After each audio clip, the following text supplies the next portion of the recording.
গতকাল বাংলাদেশের নির্বাচন কমিশন থেকে তফসিল ঘোষণা হয়েছে 2026-এর 12 ফেব্রুয়ারিতে নির্বাচন অনুষ্ঠিত হবে। আমাদের দেশের একটা চিরাচরিত বিধান হলো এই, নির্বাচন এলেই আমার দেশে মারামারি, ফিতনা ফাসাদ, সন্ত্রাস শুরু হয়ে যায়, ঠিক কিনা? তো আমরা আশা করছিলাম হয়তো এই বছর এবারের নির্বাচনটা একটু ভিন্ন রকমেরই হবে, স্বতঃস্ফূর্তভাবে মানুষ আসবে, নির্বাচনে অংশগ্রহণ করবে। কিন্তু গতকাল তফসিল ঘোষণা হলো, আজ দেখলাম সেই যে 24-এর যোদ্ধা যারা ছিল তাদের ভেতরে ওসমান হাদি অন্যতম একজন, আজ দুপুরেই জুমার সময় তাকে গুলি করা হয়েছে তার মাথার ভেতরে। এই যে সন্ত্রাসী কর্মকাণ্ড আমাদের দেশে শুরু হলো, না জানি সেই 12 ফেব্রুয়ারি পর্যন্ত কি যে হয় তা আল্লাহই ভালো জানে, ঠিক কিনা? এর জন্য আল্লাহর কাছে দোয়া করি, আল্লাহ তুমি আমাদের এই 90 ভাগ মুসলমানের দেশ, আমাদের এই জন্মভূমি, মাতৃভূমিকে তুমি নিরাপদ বানায় দাও, বলেন আমিন। আমরা সন্ত্রাস চাই না, আমরা হানাহানি চাই না, আমরা ঝগড়া বাসাদ চাই না, আমরা চাই শান্তি, ঠিক কিনা? আর সেই শান্তির জন্য যতই মিছিল আর মিটিং করেন কোনো লাভ হবে না। শান্তি আছে এক জায়গায়, তার নাম, সবাই বলতে হবে, তার নাম কি? দেখেন তো, এই কোরআন দিয়ে মসজিদে নামাজ হয়, মাওলানা সাহেব তিলাওয়াত করে, প্রতিদিন তিনি নামাজে দাঁড়ালে আল্লাহু আকবার বলে তাকবীরে তাহরিমা বলে নামাজ শুরু করে দেন, সূরা ফাতিহা তিনি তিলাওয়াত করেন। আজ পর্যন্ত আপনাদের কারোর কাছে কি এমন মনে হয়েছে যে মাওলানা সাহেব প্রতিদিন নামাজে আপনি সূরা ফাতিহা পড়েন, আর মজা লাগে না, বিরক্ত হয়ে গেছেন, আর শুনতে মনে চায় না, এরকম কেউ আছেন?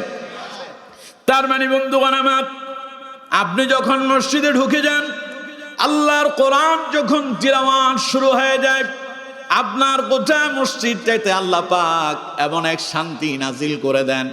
আওয়ামী লীগ, বিএনপি, জামাত, জাসদ, বাসদ, হেফাজত, সর্বনাই, আহলে হাদিস, এমন কোন দল নাই, এমন কোন দলের লোক নাই মসজিদে যায় একজন আরেকজনকে ধাক্কা দিয়ে বের করে দেয়, এমন ইতিহাস নাই। কারণ মসজিদে গেলে সবাই আল্লাহর কোরআনকে ফলো করে। এই জন্য ডানে কে দাঁড়িয়ে আছে, বামে কে দাঁড়িয়ে আছে দেখার সুযোগ নাই, সবাই আল্লাহর গোলামি করে। তাই বলে মসজিদেও শান্তি মিলে, ঠিক কিনা? তার মানে কোরআন আছে যেখানে শান্তি আছে, কোরআন নাই যেখানে শান্তি নাই। জমিনে কোরআন নাই বলে আজ স্বাধীনতার 54 বছরেও আমরা শান্তি দেখি নাই। খালি শান্তির নামে খালি স্লোগানই শুনলাম, কিন্তু শান্তি আমাদের কপালে ঝুটে নাই। আমার বন্ধুগণ, প্রিয় ভাই সাহেব, আজকে যে হাদির উপরে যে ঘটনা ঘটলো, ওসমান হাদি, আল্লাহই ভালো জানেন এটা কোন পর্যায় পর্যন্ত গিয়ে পৌঁছায়। প্রথম দিনে একজন অলরেডি একদম মার্ডারের সন্নিকটে, মরার কাছাকাছি আছে, তারে এখন আইসিইউতে নেওয়া হয়েছে।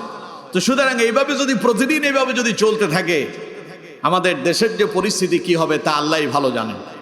এর জন্য ডক্টর ইউনূসের কাছে আমাদের একটা, সকলের পক্ষ থেকে একটা মেসেজ থাকবে, কে কোন দল করে সেটা দেখার বিষয় নয়। আমরা চাই প্রশাসন দিয়ে, সেনাবাহিনী দিয়ে রাষ্ট্রে একটা সুশৃঙ্খল পরিবেশ তৈরি করতে হবে, যাতে করে লোকজন নিরাপদে রাস্তায় বের হতে পারে, মানুষ যেন নিরাপত্তা অনুভব করে, সেই যেন তার নিজের প্রয়োজনীয় কাজ সেরে জায়গা মতো গিয়া তার বাজারে যাক, মার্কেটে যাক, বাড়িতে যাক, প্রত্যেকে যেন নিজ নিজ জায়গায় গিয়া তার কর্মস্থলে তার কর্ম যেন পরিচালনা করতে পারে। এই রকম নিরাপদ রাষ্ট্র তিনি আমাদেরকে অবশ্যই নির্বাচনের আগ পর্যন্ত উপহার দিয়ে যাবেন, ঠিক কিনা?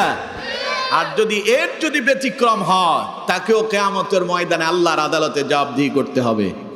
শুধু এখানেই শেষ নয়, জনগণের কাছেও তাকে জবাবদিহি করতে হবে।